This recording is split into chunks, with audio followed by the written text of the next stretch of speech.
The second I stand up, Milo is there, nose twitching, tail ready, eyes locked on the spot I just left. I used to think this was a game. I'd come back with my coffee and find him curled in my spot, looking way too pleased with himself. Most days I'd laugh and say, "All right, king of the castle, move over." Part of me thought he was just being cheeky, claiming the warmest seat in the house, or maybe trying to be the boss. But one morning, something tiny changed. I stood up to grab my phone, and before I'd even left the room, Milo hopped onto the couch. Not just onto the cushion, he curled right into the exact spot I'd been sitting, his nose pressed deep into the fabric, almost like he was searching for something invisible. I paused. Why that exact spot? Why not the whole couch? Why not the blanket or the rug? That detail, the nose press, stuck with me. He didn't just want the view or the height. He wanted the warmth, the scent. Me. I started paying closer attention. Every time I got up, Milo would wait until I was fully gone, then climb into my seat. He'd turn in a slow circle, then settle, pressing his chest and nose right where I'd left an imprint. Sometimes he'd sigh, eyes half closing, tail flicking once like a punctuation mark. At first, I wondered if this was some kind of power move. Was he claiming territory? Marking his spot? But the more I watched, the less it felt like a challenge, and the more it felt like a ritual. The blanket test told me more than a week of watching had. If I left a blanket in my spot, Milo would nuzzle into it even deeper. If I tossed my sweater down, he'd bury his face in it, almost melting into the scent. If I moved the cushion, he'd search for the last warm patch. It wasn't about ownership, it was about closeness. I started to wonder, what if this wasn't just a Milo thing? What if dogs everywhere did this for a reason? His nose was reading a message I left without knowing it. Dogs experience the world through their nose first. My scent, lingering in the fabric, was like a living memory. It told him, "You were here, you're coming back, this is safe." There's also warmth.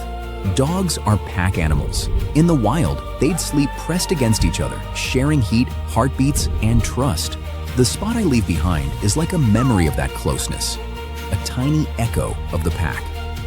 And the more I read about how dogs use scent and comfort, the more that little couch ritual made sense. When a dog chooses your scent, your warmth, your space, they're not just being sneaky.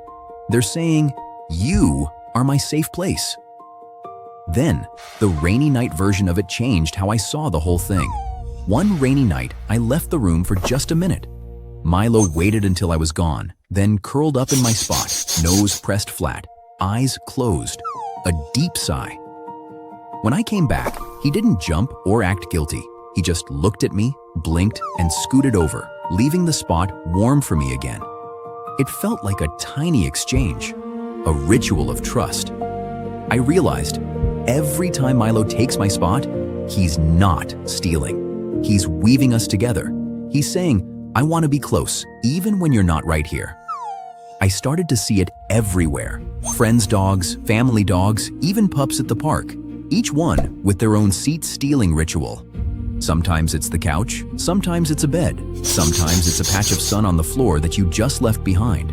The part that matters isn't the spot, it's the message. I'm holding on to you, even in your absence. I want your comfort, your scent, your warmth.